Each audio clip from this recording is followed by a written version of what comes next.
Hi everyone, my name is Sophia Rampedi and I'd like to welcome you to my YouTube channel. Now today I want us to focus on positivity and I want to link it with a concept in chemistry. The reason for this is because chemistry is the study of matter and matter is everything that occupies space and has mass. That means we are matter and we have to follow the principles of chemistry and hence the link.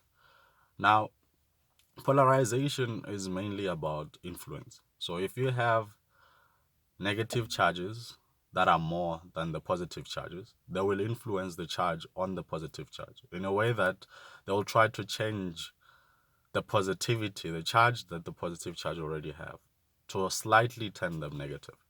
And this is what we experience every day in our lives. The surrounding that we live in tend to be more negative than positive. It doesn't inspire as much as it breaks. And we have to then learn to motivate ourselves, to maintain the positivity within ourselves, to go about our day and go show light. Now, how then do we do that? Like I said, the more of a charge you have, it influences the other one. So our environment, in a way, have gotten away with polarizing our mindset. It has gotten away in influencing how we behave as human beings. We are forever, broken, forever complaining, forever sad. Happiness has an expiry date with us. It comes and it goes so fast, but sadness stays with us, unfortunately. So then, how do we make sure that we become these happy people that can maintain the happiness? Well, we have to start by changing what is around us. We must stop being polarized and start polarizing. We must stop taking and start giving. Now, by taking and giving, I'm talking about energy. We have been taking so much energy from the universe, and most of it tends to be negative. But we know we are positive beings inside. We must start then giving the positivity that we have outside. And remember, if we start creating and building that positive energy, the more it becomes, we can influence others around us as well to become positive. Now, there's so many things in our lives that dictate how we go about it. It might be work. You're not happy at work. You said you always want to change and you want to move away. Every person that you are there with is always complaining, and you end up being the complainer as well. It might be school. It might be at home. It might be everything that just brings negativity around you. Now we must start looking at changing the environment around us. We must isolate ourselves from things that make us think only the bad of everything. We must then focus on making the best of every situation that we find ourselves in. You are capable of being positive. Our deepest fear tells us that, the poem, that we are great. And to be honest, we must live by that. You are not born negative. You don't know what giving up is. You were taught. You don't know what I can't is. You were taught. We must start then taking that out of our system and going about to making things happen. And I'm not saying that you will not fail. I'm not saying that you have to be this person high on happiness that you never know what sadness is. It will come, but it should be visiting, short hours. It shouldn't be something that stays with you and drag you to the darkness. So just like polarization, if we allow something to be more, then it dictates what happens. So we must give more of ourselves, the positive energy of us, to the world, and we can change so many things around us.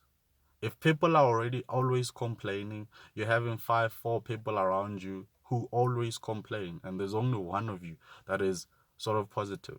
It will come to the place where you get tired and you become a complainer as well. You are a dreamer amongst people that don't want to dream. What are you still doing around those people? Change it. Get yourself in a space that allow you to be you, the positive being in you. It promotes you to a happier place. And that's what we have to start doing. And remember, this thing If you are negative, you'll be negative in everything else. You'll be negative in work. You'll be negative in your studies. You'll be negative in your life. Your finances will be negative, how you look at them. But if we start having a positive outlook on every single thing that we do, understanding that this is just a temporary situation, I can find a solution, then you will find happiness. Some situations have solutions, but the solution requires you to change your attitude to attain it. You can't change certain things with a negative attitude. You need to change yourself first, and you are capable of being positive. It's just that you have been fed so much negativity in you that it feels like you are not capable of being positive anymore. But while you are capable, so you must find it in you.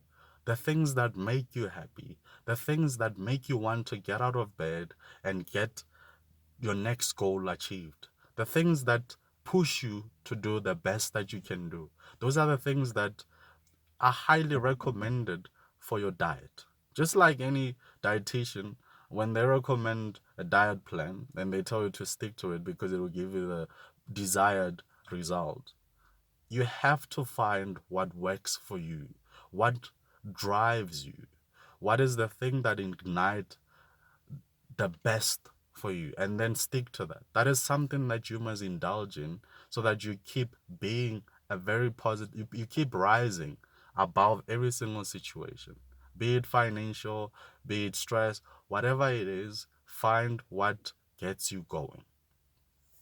And once you do that, you will start changing how you look at things and how you approach things, and it will change you as well as a person. So I just want to say, as we start the week, as we start a new phase in our life where we're changing from being negative to being positive, keep in mind that you are capable of being positive. Keep in mind that just because you're failing doesn't mean you are not capable of achieving that thing. You just have to believe in yourself. You have to invest on what gives you that positive push, and you'll do good. Thank you.